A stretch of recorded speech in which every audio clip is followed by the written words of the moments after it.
June 10, 1945. The Atlantic Ocean. Day 9. Marguerite Klein stood 5 feet 6 inches tall and weighed 94 pounds. Body mass index 15.2. Medically speaking, she was starving. She pressed her palm against the ship's steel hull. Cold, real, solid. She counted her ribs through her uniform, all 12 visible beneath the fabric. In Berlin, before the war, she had weighed 128 pounds. The Eastern Front had taken 34 pounds in 3 years, taken them slowly, like a thief in the night, until her body became something she barely recognized. Below deck, 147 German nurses sat in darkness. The air smelled of sweat and diesel fuel and fear. A thick, cloying fear that coated the tongue and settled in the lungs. They had not slept in 9 days. Not because of the waves that rocked the Liberty ship from side to side, not because of the hard bunks or the thin blankets. They had not slept because of what waited on the other side of the ocean. Marguerite looked down at her hands. Surgical hands, capable hands, hands that had sutured 42 stitches per minute on the Eastern Front when the Army standard was 28. Hands that had held dying boys while they called for mothers who would never come. Hands that had written 312 names in a small black notebook she kept in her left breast pocket. 312 soldiers who had died in her care. She had counted every one. Her bunkmate, a nurse from Hamburg named Greta, whispered in the darkness, "Do you think they will separate us?" Marguerite did not answer. She did not know. None of them knew anything except what they had been told. And what they had been told was terrifying. 3 years earlier, Berlin, 1942. Marguerite Klein had been 20 years old, fresh from nursing school, her diploma still crisp and new. She stood in her mother's kitchen, the smell of black bread and ersatz coffee filling the air. Her brother Johann sat at the table in his Wehrmacht uniform. He was shipping out to the Eastern Front in 3 days. "Promise me something," Johann had said, his voice quiet. "Anything. If something happens to me, save someone else's brother. Promise me that." Margarita had promised. 16 months later, Johann was dead, killed at Stalingrad in the winter of 1943. His body never recovered. Just a telegram, just words on paper. Killed in action, died for the fatherland. Margarita had joined the German Army Nursing Corps 3 weeks after the telegram arrived. She told herself it was to honor Johann's request, to save someone else's brother. But the truth she never spoke aloud, was simpler and darker. She had joined because she wanted to feel something again. Anything. Even if it was just the weight of responsibility. Even if it was just exhaustion so complete that grief could not find her in the spaces between sleep. The Eastern Front had given her that exhaustion, and so much more. She had worked in field hospitals where the temperature dropped to -30 degrees Celsius, where amputations were performed by candlelight when the generators failed, where the screaming never stopped, day or night, just a constant symphony of pain that became background noise, like breathing. She had learned to turn off parts of herself, the parts that felt, the parts that cared, the parts that saw the boys on the operating tables as human beings instead of just bodies, just wounds that needed closing, just problems that needed solving. 312 soldiers had died despite her best efforts. She had written down every name because someone should remember, even if it was just her, even if the names were all she had left. Now, on the ship, in the darkness, those 312 names felt like stones in her pocket. Across the compartment, another nurse began to cry. Soft, muffled sobs that she tried to hide in her blanket. No one comforted her. They were all too far inside their own fear. The ship's engines rumbled beneath them, constant, relentless, carrying them toward America, toward the enemy. Anna Schneider sat nearby, 26 years old, from Dresden, the burn specialist who had treated 73 victims in 16 hours during the firebombing of February 13th and 14th, 1945. Her hands no longer trembled. They had gone still, perfectly still, the way hands go when they have touched too much death. Elizabeth Hartmann was 2 bunks away, 24 years old, from Vienna, She had worked the winter front, where the cold killed as many men as the bullets. She had performed an emergency amputation at -30°C by candlelight. She could still hear the soldiers screaming.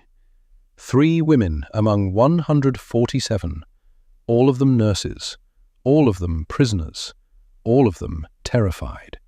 They had been told what to expect. The Nazi Ministry of Propaganda, under Joseph Goebbels, had spent years preparing them. Radio broadcasts 6 times daily, posters in every military hospital, orders passed down through the chain of command. Americans torture female prisoners. Americans show no mercy. Americans will work you to death. Margarita had believed it. They all had. Why wouldn't they? The information came from their government, from authority, from the only source of news they had access to. In her last week in Germany, before capture, Margarita had seen a poster on the hospital wall. It showed a German woman, emaciated, behind barbed wire. American soldiers stood over her with clubs. The text read, "This is what awaits you in enemy hands." She had studied that poster every day for a week. She had memorized the woman's hollow eyes.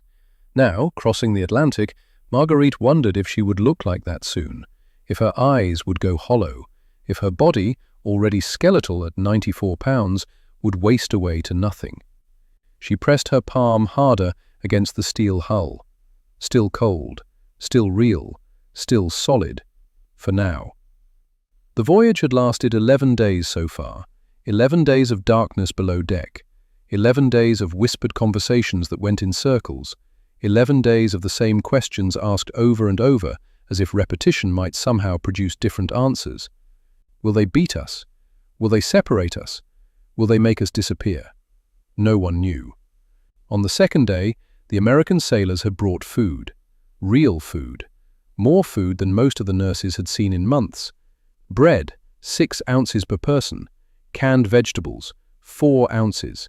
Powdered eggs, 2 ounces. Coffee substitute, 1 cup. Approximately 1,400 calories per day. More than they had consumed in the final months of the war, when German rations for military personnel had dropped to 800 to 1,200 calories daily. When civilians were surviving on less, when children were starving in the streets of Berlin and Dresden and Munich. Some of the nurses could not eat. Their stomachs had shrunk too much. They took a few bites and then vomited it back up, their bodies rejecting abundance after months of scarcity. Others ate slowly, methodically, their eyes closed, savoring every bite as if it might be their last meal. Margarita ate her rations mechanically. She did not taste them. She had not truly tasted food since Johann died.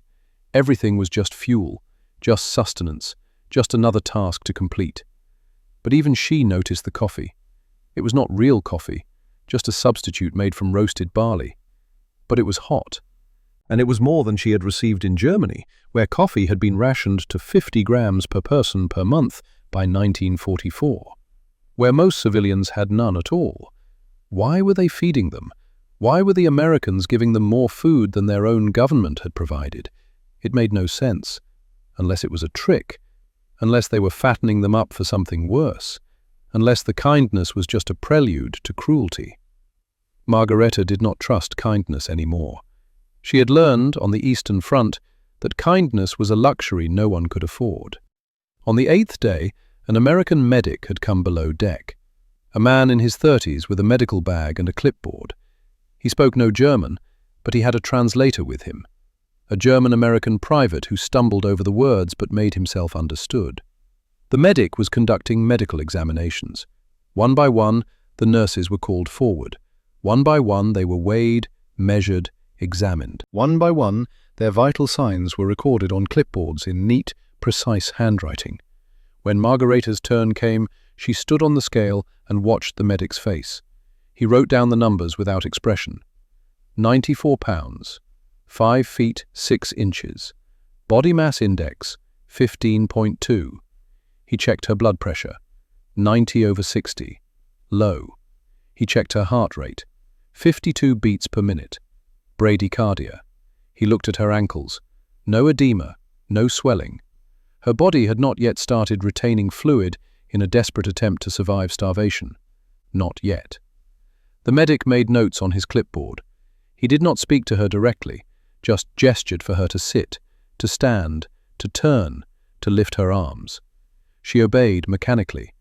When he was finished, he said something to the translator. The translator turned to Margareta. "The doctor says you are malnourished. He says you will receive medical care when we arrive in America." Medical care. Not punishment. Not labor. Medical care. Margareta did not believe him. That night, she wrote in her journal by the light of a small candle one of the other nurses had smuggled aboard. The entry was short, just a few lines. Day 8. The Americans examined us today. They took our vital signs. They recorded our weights. They say we will receive medical care. I do not know if this is true. I do not know if anything they say is true. We were told they are savages. We were told they show no mercy. But they are feeding us. They are examining us. They are treating us like we matter. I do not understand. I do not understand any of this. She closed the journal and tucked it under her thin mattress. Across the compartment, someone was praying. The words were soft, almost inaudible, but Margareta recognized the cadence. The Lord's Prayer, in German. Vater unser im Himmel, geheiligt werde dein Name. Our Father in heaven, hallowed be your name. Margareta did not join in. She had stopped praying after Johann died. God had not answered her prayers then. She saw no reason to believe he would answer them now. But she listened to the words anyway. And in the listening, she felt something she had not felt in 3 years. Not hope, not yet, but the faint, fragile possibility that hope might exist somewhere. June 12th, 1945. The engines slowed. After 11 days of constant rumbling, the change was so sudden, so jarring, that every woman below deck felt it in her bones. The ship was stopping. A voice crackled over the loudspeaker, American English, incomprehensible to most of the nurses. But the tone was clear, official, final. We have arrived. For a long moment, no one moved. Then, slowly, the women began to stand. They gathered their few belongings, a change of clothes, a toothbrush, the small personal items they had been allowed to keep. Marguerite picked up her journal and her notebook with the 312 names. She slipped them both into her left breast pocket. The translator appeared at the compartment door. "You will come above deck now. Bring your belongings. Move in an orderly fashion." Orderly fashion. Even now, even as prisoners, they were expected to maintain discipline. Marguerite climbed the metal stairs slowly. Her legs were weak from 11 days of limited movement. Her head spun slightly as she ascended from the darkness into the light. When she stepped onto the deck, the sunlight hit her like a physical blow. After 11 days below deck, the brightness was overwhelming. She raised her hand to shield her eyes, blinked again, and then she saw it. Through the morning haze, rising from the water like something out of a dream, the skyline of New York City. Marguerite had seen photographs before the war, black and white images in magazines and newspapers. The Empire State Building, the Chrysler Building, skyscrapers that seemed to touch the sky. But photographs had not prepared her for this. The sheer size of it, the density of it, buildings so tall they seemed impossible. A harbor filled with ships, dozens of ships, hundreds of ships, more ships than she had ever seen in one place. And everything, untouched by war. No bombed-out buildings, no rubble in the streets, no refugees with their belongings tied in bedsheets, just a city, whole and intact and impossibly alive. Margareta thought of Berlin, of the neighborhoods reduced to dust, of the children picking through ruins looking for anything useful, of the old women carrying water in buckets because the pipes had been destroyed. She thought of Dresden, where Anna had watched 25,000 people burn in 2 nights of Allied bombing. And here was America, untouched, unbroken, impossibly whole. The contrast was almost too painful to comprehend. The ship docked slowly. Tugboats guided it toward the pier. The process took nearly an hour. The nurses stood on deck in silence, watching the city grow closer. Margareta looked down at the pier. She expected to see armed guards, rifles pointed at the ship, prison trucks with barred windows, the machinery of punishment and confinement. Instead, she saw ambulances. 7 Red Cross ambulances, white with red crosses painted on the sides, the international symbol of medical care, of neutrality, of mercy. And buses, 3 buses with cushioned seats visible through the windows. No bars, no chains, no armed guards with weapons drawn, just ambulances and buses. Margarita's hands began to shake. This was wrong. This was all wrong. This did not match anything they had been told, anything they had been prepared for. The gangplank lowered with a heavy metallic clang. The sound echoed across the water. 147 women stood frozen, staring down at American soil. And then a woman stepped forward. She was tall, 5 feet 8 inches at least, grey hair pinned beneath a military cap, an American uniform crisp and pressed, with the insignia of a colonel on her shoulders. She stood at the bottom of the gangplank, hands behind her back, posture straight and commanding. Colonel Margaret Harper, 52 years old, United States Army Nurse Corps, 23 years of military service, veteran of World War I, where she had served in field hospitals in France in 1917 and 1918. She spoke in German, fluent German, with barely a trace of accent. "You are prisoners of war under Geneva Convention Article 4. Her voice carried across the pier, clear, authoritative, professional. "But you are also nurses."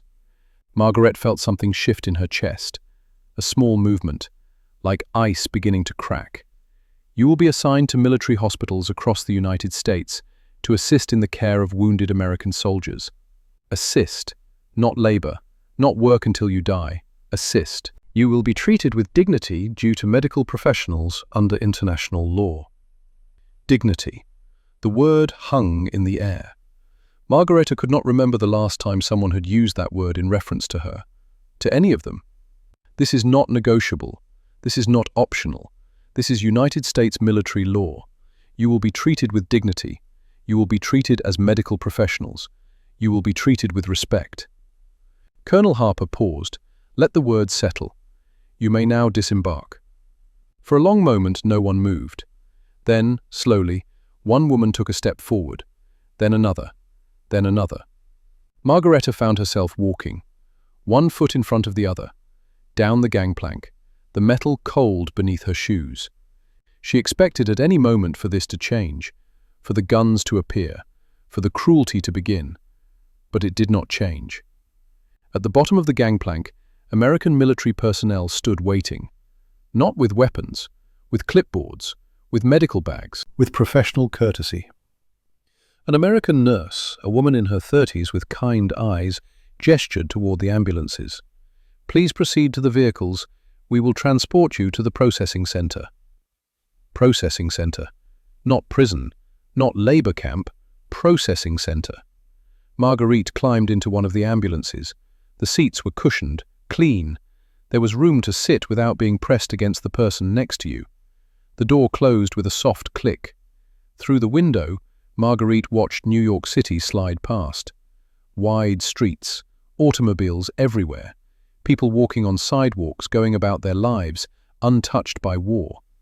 She thought of the poster on the hospital wall, the German woman behind barbed wire, the American soldiers with clubs. She thought of the radio broadcasts, 6 times daily.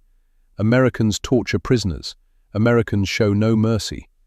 And she thought of Colonel Harper's words, "You will be treated with dignity." Something was wrong. Either everything she had been told in Germany was a lie, or this kindness was a mask, or the world was more complicated than she had been allowed to believe. Margareta pressed her forehead against the cool glass of the ambulance window. For the first time in 11 days, she felt something that was not quite fear.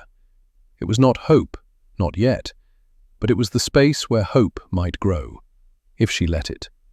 The ambulance drove north into New Jersey, away from the city, toward whatever came next, and Margareta Klein, 23 years old, 94 pounds, body mass index 15.2, carrying a notebook with 312 names in her left breast pocket, closed her eyes, and waited to see if mercy was real. or if it was just another kind of cruelty. Fort Dix, New Jersey, June 12, 1945, 1400 hours. The processing center was a large white building surrounded by trimmed lawns. Margareta stepped out of the ambulance and stared. Grass, green grass, mowed grass. As if someone had time to care about such things, as if the world had not ended. In Berlin, the parks had been torn up and turned into vegetable gardens. Every square meter of soil was used for growing potatoes, turnips, anything that could keep people alive through the winter. Grass was a luxury no one could afford. Here, it was everywhere. An American soldier, a woman in her 40s with sergeant stripes on her sleeve, gestured toward the building entrance. "This way, please. Follow the signs to registration." Registration. Not interrogation, not confinement. Registration. The 147 women filed inside. The hallway was painted pale green. Clean. The floors were polished tile that reflected the overhead lights. The air smelled of disinfectant and something else, something Marguerite could not quite place. Soap. Industrial soap, the kind used in hospitals. They were divided into groups of 20. Each group was led to a different examination room. Margareta found herself in room 4, with Anna Schneider, Elizabeth Hartmann, and 17 others. A man in a white coat stood waiting, late 30s, maybe 40, greying at the temples. He wore the insignia of a captain in the Army Medical Corps. A stethoscope hung around his neck. Behind him stood a translator, a young German-American private with a nervous expression. The doctor spoke. The translator converted his words into German. "Good afternoon. I am Captain William Garrett. I am a physician specializing in malnutrition and tropical medicine. I will be conducting your medical examinations today." William Garrett, Harvard Medical School, class of 1928, 15 years of practice. He had spent 5 years in the Philippines before the war, treating patients suffering from beriberi, pellagra, and other deficiency diseases. He understood starvation. He understood what happened to the human body when it was denied essential nutrients for too long. He looked at the 20 women in front of him and saw what the numbers on the ship's manifest had already told him. They were dying. Slowly, but dying. "You will each be examined individually," Dr. Garrett continued through the translator. "Height, weight, blood pressure, heart rate, and a general physical assessment. This information will be used to develop a nutritional rehabilitation plan. Do you understand?" 20 heads nodded. Margaret was called third. She stepped forward and stood on the scale. Dr. Garrett adjusted the weights. His face remained neutral, professional. He wrote down the number. 94 pounds. "Height, please." She stood against the measuring stick. 5 feet 6 inches. Dr. Garrett calculated quickly in his head. Body mass index, 15.2. Severe malnutrition, grade 3. He wrapped the blood pressure cuff around her arm, pumped it up, released it slowly, listening through his stethoscope. 90/60, he said quietly to the nurse beside him, who recorded it on a chart. He checked her heart rate. His fingers on her wrist were gentle, clinical. 52 beats per minute. Bradycardia, the heart slowing down to conserve energy. He examined her ankles for edema. None yet. Her body had not yet begun the final, desperate measure of retaining fluid. He looked at her hands. The skin was dry, slightly scaly. Vitamin deficiencies. He shined a light in her eyes. The pupils responded normally, but the whites had a faint yellowish tinge. Possible liver involvement. He stepped back. "Fräulein Klein," he said through the translator, "you are severely malnourished. Your body has been in a state of starvation for an extended period. Do you understand what I am telling you?" Margaret nodded. "I am a physician," Dr. Garrett continued. "You are a nurse. So I will speak to you as a medical professional. If we feed you too much too quickly, your body will go into re-feeding syndrome. Your electrolytes will become imbalanced. Your heart could fail. Do you understand?" Margareta understood. She had seen it happen on the Eastern Front. Prisoners of war, liberated from Soviet camps, given too much food too fast. Their bodies, adapted to starvation, could not process sudden abundance.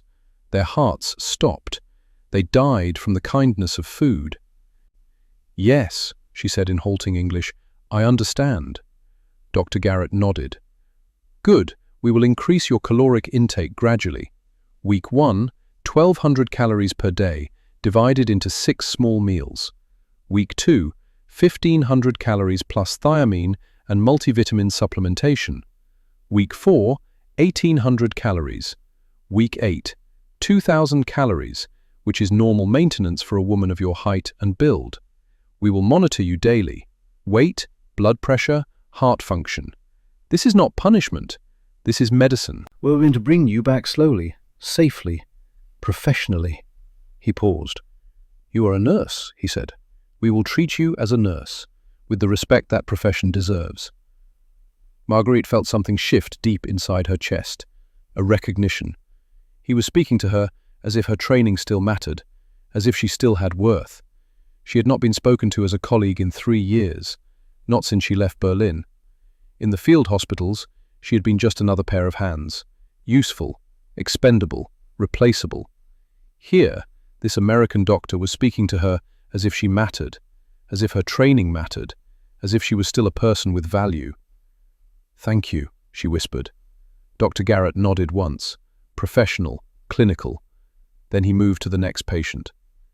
The examination took 6 hours, all 147 women, all measured, weighed, assessed, recorded. Dr. Garrett compiled the data that evening in his office. Average height, 5 feet 5 inches. Average weight, 92 pounds. Average BMI, 14.8. 34 women with edema, signs of organ stress. 12 women unable to climb stairs without assistance, severe muscle wasting. 7 women with irregular heartbeats, cardiac involvement. He wrote his report by hand in neat, precise script. All subjects exhibit signs of chronic malnutrition ranging from grade 2 to grade 4. Immediate nutritional intervention required. Recommend staged refeeding protocol to prevent refeeding syndrome. Estimate 12 to 16 weeks for safe weight restoration to minimum healthy BMI. Long-term monitoring essential. He signed it, dated it. June 12, 1945. The report would be declassified 50 years later and become the foundation for 47 medical papers on the treatment of severe malnutrition. But on that night, Dr. William Garrett simply filed it with the other medical records and went to find the quartermaster. They needed uniforms. The supply depot was located in Building 7. Sergeant Louise Patterson had been expecting them. 44 years old, 17 years in the Army. She had joined in 1928, one of the first women to enlist after the passage of the Army Reorganization Act. She had worked her way up from private to sergeant through sheer competence and an absolute refusal to tolerate inefficiency. She stood in the supply room, surrounded by stacks of boxes, 147 nurse uniforms, white dresses in sizes ranging from 2 to 16, starched caps, cotton stockings, leather shoes in half-size increments. Colonel Harper had given her the requisition form 3 weeks earlier.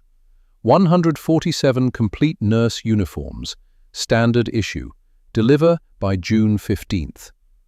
Sergeant Patterson had delivered by June 12th. She was that kind of soldier. When the German nurses filed into the supply room, Sergeant Patterson did not smile. She did not frown. She simply gestured to the tables. "You will be fitted for uniforms," she said through the translator. "Please form a line."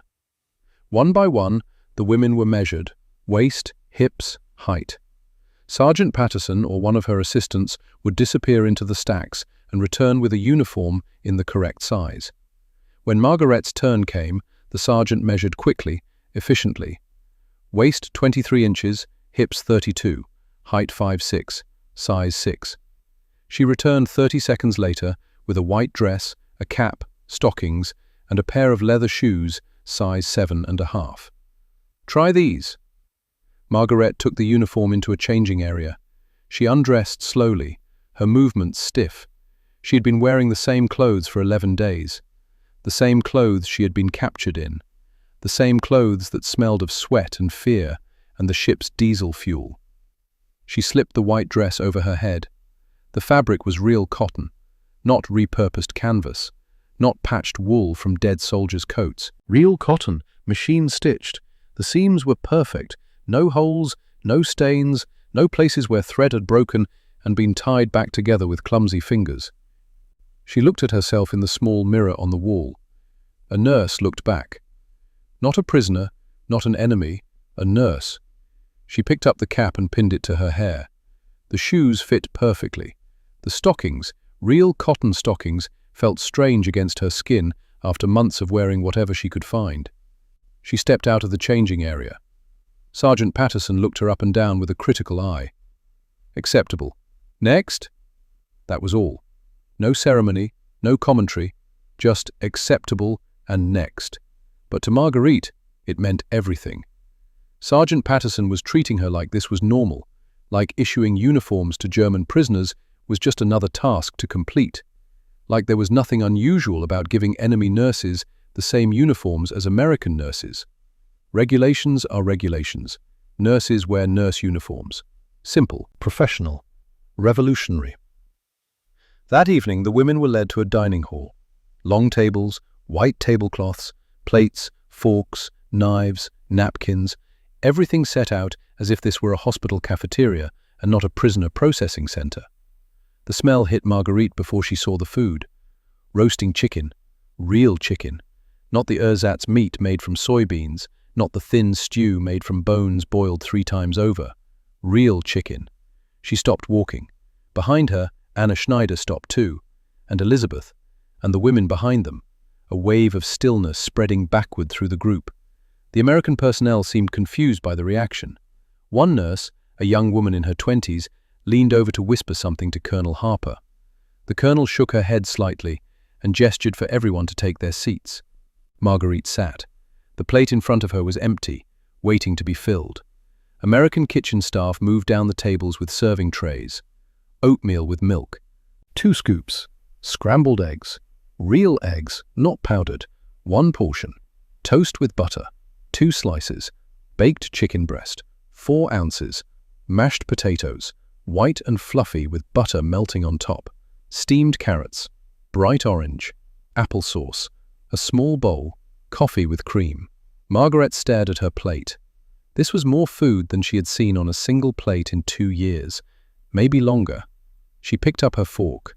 Her hand was shaking. She willed it to stop. It did not stop. She cut a small piece of chicken, put it in her mouth, chewed slowly. The taste was almost overwhelming. Salt, herbs, fat, real fat. Her body, starved for protein and calories, screamed for more, but she ate slowly, methodically, because she was a nurse and she understood what Dr. Garrett had told her. Too much too fast would kill her. Around the dining hall, the scene repeated. 147 women, eating slowly, carefully, their eyes closed or staring at nothing. Some could not eat at all. Their stomachs rejected the food after a few bites. They sat with their heads in their hands, crying silently because their bodies would not let them accept nourishment. 24 women left the dining hall that first night, having eaten almost nothing. Their stomachs were too damaged, their digestive systems too compromised. Dr. Garrett made notes. They would need intravenous nutrition, electrolyte solutions, gradual reintroduction of solid food over several weeks. But 89 women managed to eat at least half of what was on their plates. And then the kitchen staff brought out dessert. Apple pie, small slices, served warm, with a dollop of real cream on top. Marguerite stared at her slice. She had not eaten apple pie since before the war, since her grandmother's kitchen, since Sunday afternoons when the world still made sense. She picked up her fork, cut a small piece, the crust flaked, golden brown, layers of butter visible in the pastry. She lifted it to her mouth. The first taste was cinnamon. Real cinnamon. Not the ersatz spice made from ground bark. Real cinnamon from Ceylon or Indonesia or wherever real cinnamon came from. The second taste was apples. Sweet, soft, cooked with sugar, real sugar, not saccharin tablets. The third taste was the crust. Butter. Flour. The kind of pastry that required resources and time and the assumption that both would be available. Marguerite's eyes filled with tears. She did not sob. She did not make a sound. The tears simply rolled down her cheeks and dripped onto the white tablecloth. She was not crying from sadness. She was crying because someone had fed her apple pie, because someone had taken the time to bake something sweet and warm and completely unnecessary for survival, because kindness, real kindness, felt like violence after 3 years of its absence. Around the dining hall, 34 other women were crying too, quietly, into their napkins, over their plates of chicken and potatoes and apple pie. They cried because this was not punishment. This was not cruelty. This was something they had been told did not exist. This was mercy. And mercy, after years of war, felt almost unbearable. That night, Margarita lay in a clean bed in a barracks, with real sheets and a pillow, and a blanket that did not smell of blood or smoke. She stared at the ceiling. She thought about the poster on the hospital wall in Germany, the emaciated woman behind barbed wire, the American soldiers with clubs. She thought about the radio broadcasts, 6 times daily. Americans are savages. Americans torture prisoners. She thought about everything she had been told, everything she had believed. And she thought about Dr. Garrett, speaking to her as a colleague. Sergeant Patterson, handing her a perfectly fitted uniform. The kitchen staff, serving apple pie with real cream. In the bunk next to her, Anna whispered, "They gave us uniforms like we are still nurses." "Yes," Margareta whispered back, "they gave us dignity." "Yes." A long silence. "I do not understand," Anna said. "Why would they do this?" Margareta did not answer. She did not have an answer. She only knew that everything she had been taught about the enemy was breaking apart, piece by piece, and underneath she did not know what she would find. The next morning, June 13th, the 147 women were assembled in the main hall. Colonel Harper stood at the front. Beside her was a large map of the United States, pinned to a board. "You will be divided into 7 groups," she said through the translator. "Each group will be transported by train to a military hospital. You will work as assistant nurses under the supervision of American medical staff. You will care for wounded American soldiers. You will follow all regulations and protocols. You will be treated as medical professionals under the Geneva Convention." She paused. "Your assignments are as follows." She began to read from a list. 22 nurses to Topeka Military Hospital, Kansas. Margaret Klein was on the list. 21 nurses to San Diego Naval Hospital, California. Anna Schneider's name was called. 20 nurses to Chicago Rehabilitation Hospital, Illinois. Elizabeth Hartman would go there. The remaining groups were divided among hospitals in New York, Texas, Ohio, and Georgia. Margaret felt something cold settle in her stomach. Topeka, Kansas. She had seen Kansas on maps before the war, the center of America, farmland, far from the coasts, far from everything she knew. She would be caring for American soldiers, the men who had fought against Germany, the men who had killed German soldiers, maybe men who had killed Johann. Could she do that? Could she touch them without seeing her brother's face? She did not know. But she understood, standing in that hall, with Colonel Harper's voice echoing off the walls, that she would find out, whether she wanted to or not. June 15th, 1945. 7 trains departed from Fort Dix. Margareta Klein sat by a window on the train heading west. 21 other German nurses sat in the same car. American military escorts sat at either end. Not guards with weapons, just escorts. Personnel assigned to ensure the group reached their destination safely. The train pulled out of the station. Margareta watched New Jersey slide past the window, then Pennsylvania, then Ohio. Farmland, endless farmland, golden wheat fields stretching to the horizon, small towns with white churches and main streets, children playing in yards, women hanging laundry on clotheslines, everything untouched, everything whole, everything alive. Margareta thought about the train ride she had taken across Germany in 1944. bombed stations, destroyed bridges. Refugees crowded into cattle cars with everything they owned tied in bedsheets. She had seen a child freeze to death on a platform in Munich because the train was delayed 12 hours in the snow. Here, the American train had cushioned seats, a dining car serving sandwiches and coffee, clean bathrooms, heat in the winter cars, everything functioning, everything maintained. The contrast was almost too painful to understand. 36 hours later, the train pulled into Topeka, Kansas. Margaretta Klein, 23 years old, 94 pounds, stepped onto the platform. A military truck waited. Signs pointed toward Topeka Military Hospital. She climbed into the truck with the other nurses. They drove through the city, tree-lined streets, houses with porches, people walking dogs, a world at peace. The hospital appeared, 3 stories tall, red brick, over 400 beds according to the sign out front. The truck stopped. Captain Dorothy Wells stood waiting at the entrance. 43 years old, Army Nurse Corps since 1938, veteran of North Africa and Sicily. Her face was stern, her posture military perfect. She looked the 22 German nurses up and down. "Welcome to Topeka Military Hospital," she said through a translator. "I am Captain Wells. I am the head nurse of this facility. You will work 6-day weeks, 8-hour shifts, 0800 to 1600 hours. You will follow orders from American medical staff without question. You will treat every patient with professionalism, regardless of their attitude toward you." She paused. "Geneva Convention Article 27 requires that we allow you to practice your profession. Article 28 requires that you follow our military regulations. You are prisoners. You are also nurses. Both things are true. Act accordingly." She turned to Margaretta. "Klein, you are assigned to Ward C, amputee rehabilitation. Report at 0800 tomorrow morning." Marguerite nodded.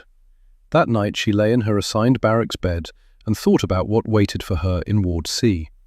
Amputees. Men who had lost arms, legs, parts of themselves they would never get back. Men who had fought against Germany. Men who might hate her.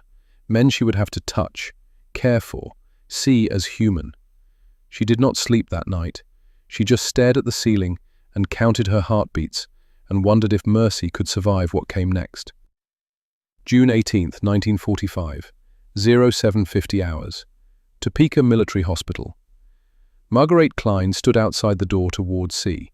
Her hand rested on the handle, cold metal. She could feel her pulse in her fingertips. 108 beats per minute, tachycardia, fear response. She was a nurse. She knew what her body was doing. Adrenaline flooding her system, preparing for fight or flight.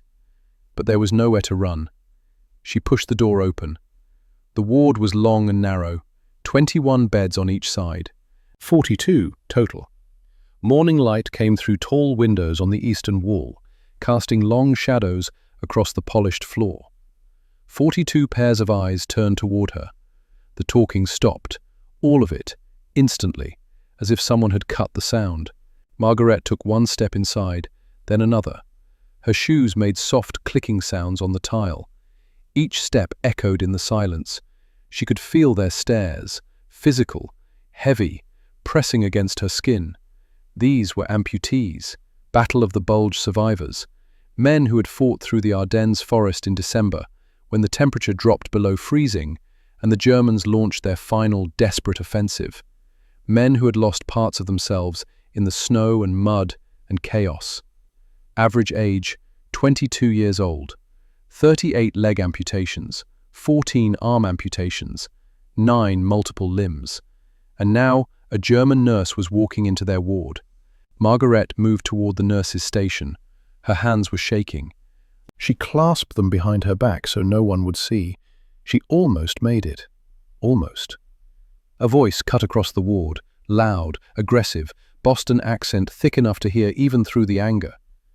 "So they're making us get cared for by fucking Nazis now." Sergeant Patrick Sullivan, 28 years old, 6 feet 1 inch tall. Current weight, 142 pounds. Pre-injury weight, 185 pounds. Both legs amputated below the knee. December 20th, 1944. Bastogne. He was sitting up in bed 7. His face was red. His jaw was clenched. What's next? Adolf himself comes to fluff my goddamn pillow. He leaned over the edge of his bed, looked directly at Marguerite, and spat. The saliva hit the floor with a wet sound. 6 men laughed. 36 stayed silent. Marguerite stopped walking. She stood perfectly still. Her face flushed red. Her hands, still clasped behind her back, clenched into fists. Every instinct told her to turn around, to walk out, to find Captain Wells and ask for a different assignment. But she did not turn around, because she had made a promise to Johann to save someone else's brother, and because running would prove Sullivan right. She took a breath, unclenched her fists, walked forward. Bed 1. The chart hung on a hook at the foot of the bed.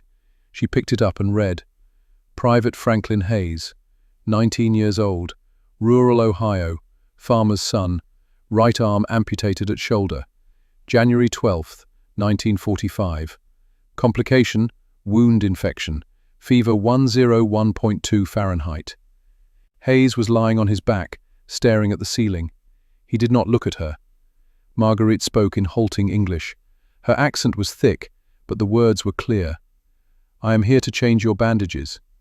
Hayes said nothing, did not turn his head, just kept staring at the ceiling as if she did not exist. Marguerite gathered her supplies from the nurse's station. Sterile gauze, 3% hydrogen peroxide solution, surgical tape, scissors. She returned to bed 1, set the supplies on the rolling tray beside the bed. She unwrapped the old bandages slowly, carefully.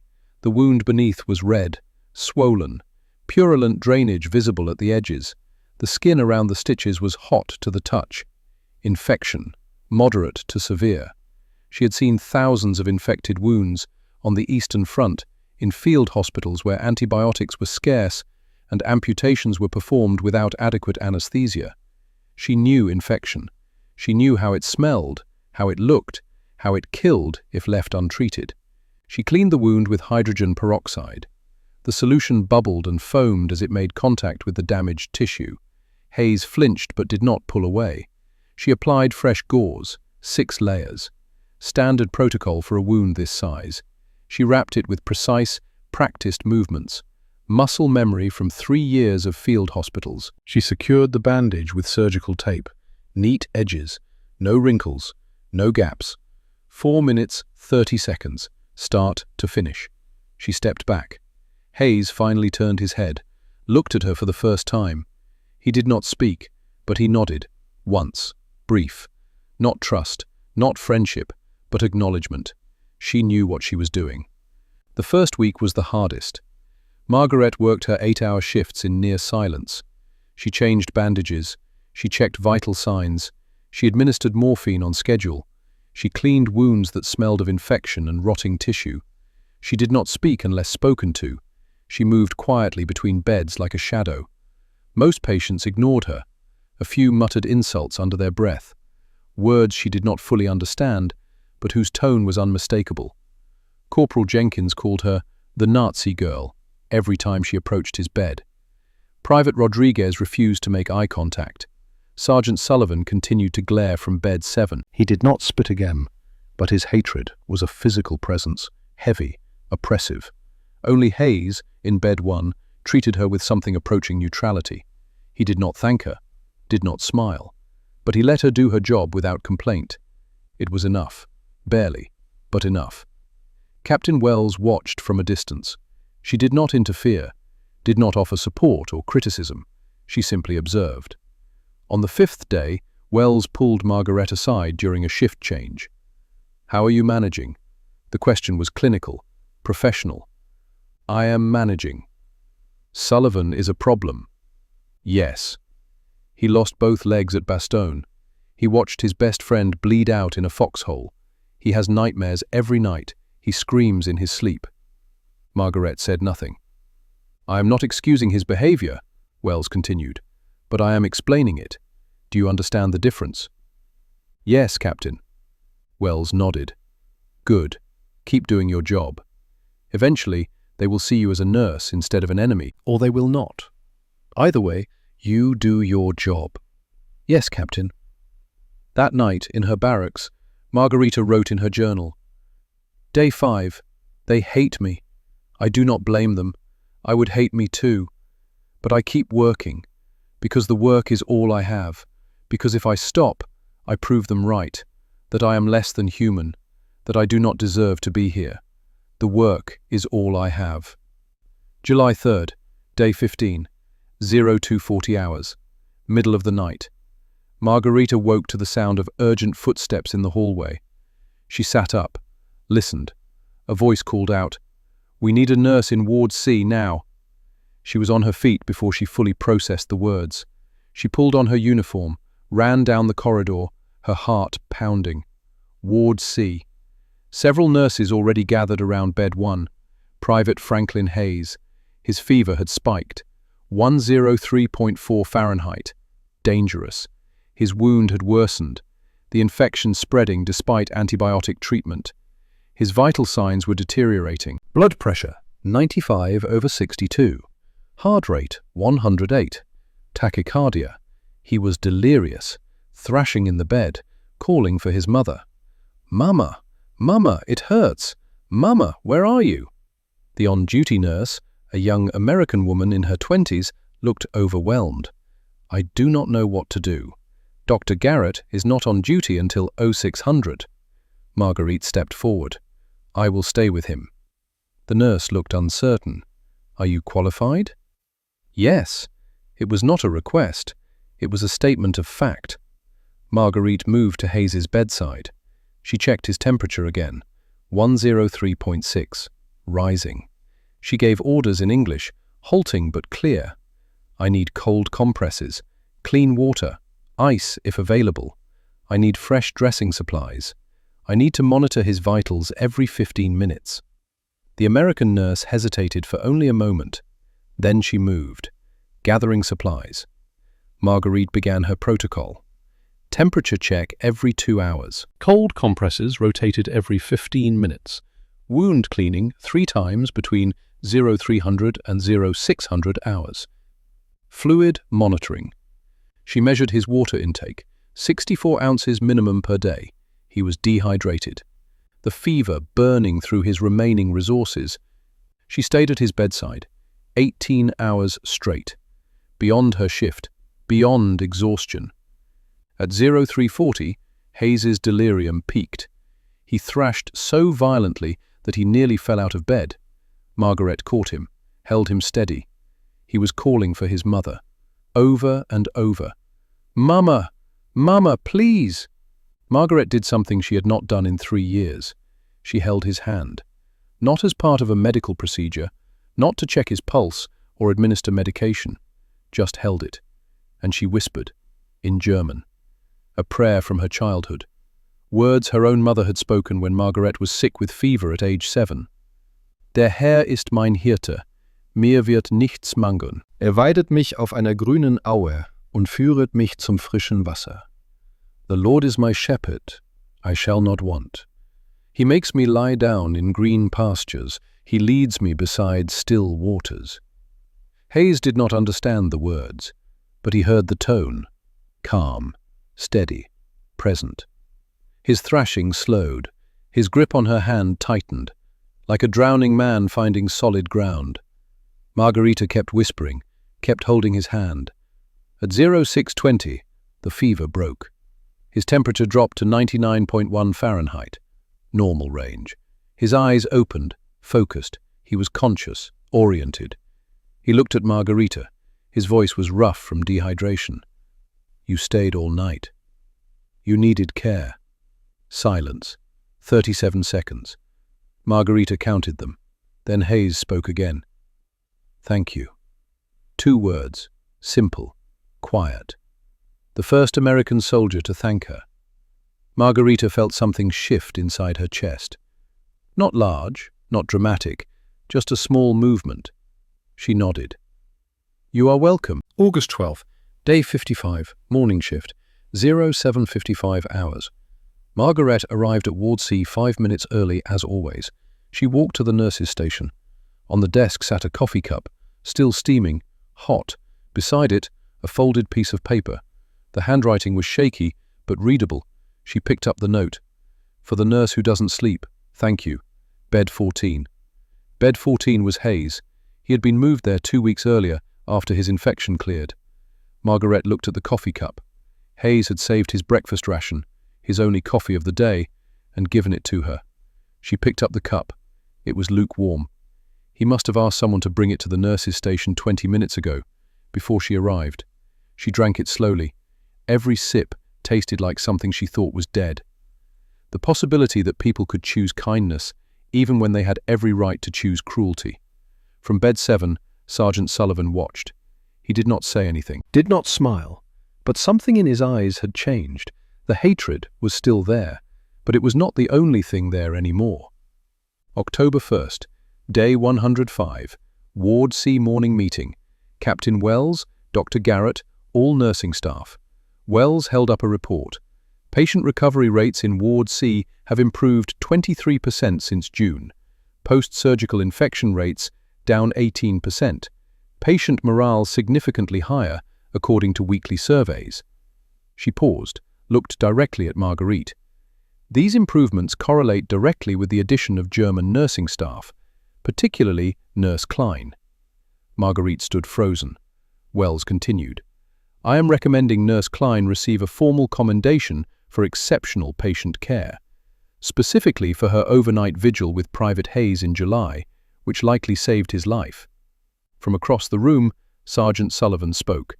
The first time he had addressed Marguerite directly in 16 weeks. She earned it. Every head turned.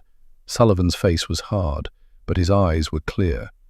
I spit at her feet on day 1, called her a Nazi, refused to let her touch me for 2 months. He gestured to his prosthetic legs. Last week these were rubbing wrong, causing sores. I asked for Nurse Klein specifically, because she's got the best hands in this ward, maybe the best hands in this hospital. He looked at Marguerite. You were my enemy. You're not my enemy anymore. You're my nurse, and you're damn good at it. Silence. Then Private Hayes stood from his wheelchair, one arm, but standing. I second that. Corporal Jenkins stood. Third. One by one the men of Ward C stood, or raised their hands from wheelchairs, or nodded from their beds.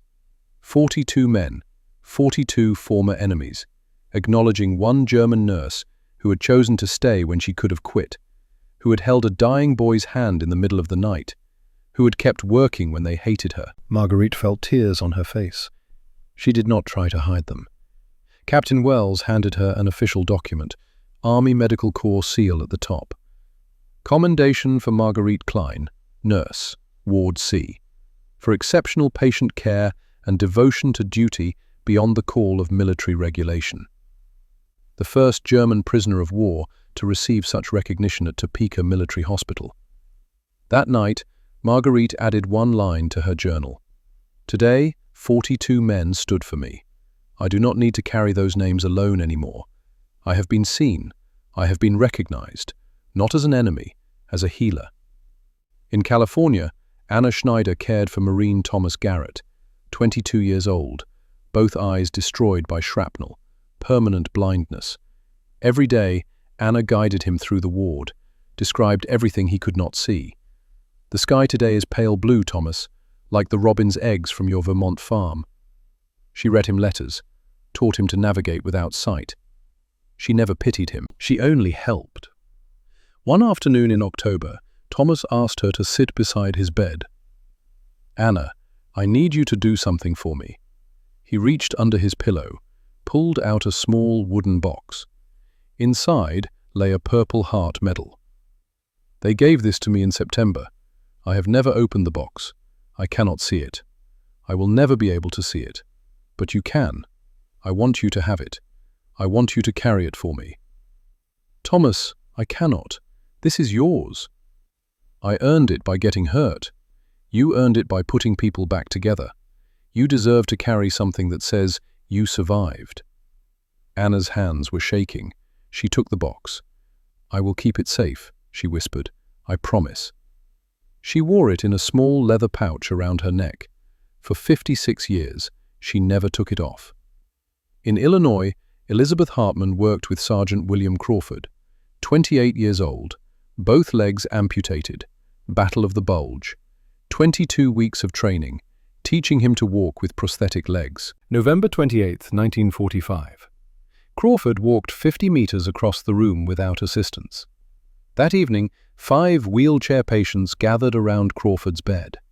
Crawford held out a small package wrapped in brown paper. "We pooled our cigarette rations. Took us 23 days. Got you something for Thanksgiving." Elizabeth unwrapped it. Inside was a Hershey's chocolate bar. 6 soldiers times 23 days equaled 138 packs of cigarettes, all traded for this. "You earned it," Crawford said firmly. Elizabeth looked at each man. Then she broke the chocolate bar into 6 pieces, handed one to each man. "Then we share it. Families share." They sat together that evening, former enemies, now family. January 1946. The War Department made its decision. Germany was in ruins. America still needed 12,000 nurses. The 147 women were given a choice: return to Germany or stay. Margarita Klein chose to stay. She became a registered nurse in 1947. In 1950, Private Franklin Hayes proposed. They were married June 10, 1950. 3 children. She worked at Topeka Military Hospital until 1968. Anna Schneider stayed in California, worked at San Diego Naval Hospital for 40 years. Thomas Garrett died in 1998. Anna died in March 2001. Her will returned Thomas's Purple Heart to his family. The medal now sits in the Vermont Veterans Memorial. A plaque reads, "Carried 56 years by Anna Schneider, proof that enemies can become healers." Elizabeth Hartman returned to Vienna in 1948, worked at Vienna Rehabilitation Hospital for 41 years. She and Crawford wrote letters for 41 years. The letters were published in 2004 as Letters Across the Ocean. Kansas City, Kansas, March 20th, 2003. Margarita Klein Hayes sat in her living room, age 81. Her granddaughter, Sarah, age 16, sat across from her with a tape recorder. "Grandma, for my history project, can you tell me about the war?" Margarita reached into the drawer, pulled out a small black notebook, worn, pages yellowed. "This contains 312 names, every German soldier who died in my care between 1942 and 1945. Sarah leaned forward. "You kept count?" "Someone had to remember." Margarita opened the notebook. The names were written in neat columns. "After the war, I came to America. I worked in a military hospital. I cared for American soldiers, men who had every reason to hate me." "Did they?" "At first, yes. But hatred is exhausting, and most people, when faced with someone who just wants to help them, choose to let it go." She turned to the last page, 312, the final name. "This was the last name I ever wrote. I promised myself I would never add another, and I kept that promise." "Because the war ended?" "No, because I learned that counting the dead is important, but healing the living is more important." She closed the notebook. "Your grandfather was the first American soldier to thank me, Private Franklin Hayes. He had an infection. I stayed with him all night, held his hand when he was delirious, and he thanked you? 2 words, thank you. Simple, but they meant everything." Sarah looked at the notebook. "What do you want people to know, Grandma?" Marguerite was quiet for a long moment. "I want them to know that propaganda works by making you afraid of people you have never met, and truth requires you to actually meet them. I want them to know that institutions can work, that systems can be humane, that professional standards matter. And I want them to know that small acts of mercy, a cup of coffee, a chocolate bar, a simple thank you, these things outlast empires." She picked up the notebook one more time. "This notebook used to feel like stones in my pocket, 312 stones, pulling me down. But now it feels different. It feels like proof that I survived, proof that I chose eventually to stop counting the dead and start healing the living." She handed the notebook to Sarah. "When I die, this goes to the Kansas Historical Society, along with the uniform I wore and the commendation Captain Wells gave me." "So people remember?" "So people understand. There is a difference." Outside the window, spring rain began to fall. Marguerite looked at her granddaughter and smiled. The war ended in 1945, but for some of us, it ended later. It ended when we chose to see enemies as human, when we chose mercy over hatred, when we chose to heal instead of harm. The choice is always ours. She closed her eyes. The notebook rested in Sarah's hands. 312 names, and one woman who had carried them across an ocean. Through fear, through hatred, through healing, until they became not a burden, but a testimony. In memory, Marguerite Klein Hayes, 1922 to 2003, Anna Schneider, 1919 to 2001, Elizabeth Hartmann, 1921 to 1995, and the 147 German nurses who crossed the Atlantic in June 1945, who were given mercy when they expected punishment, who gave healing when they were seen as enemies, who proved that the war ends not when the shooting stops, but when we choose to see each other as human. The choice is always ours.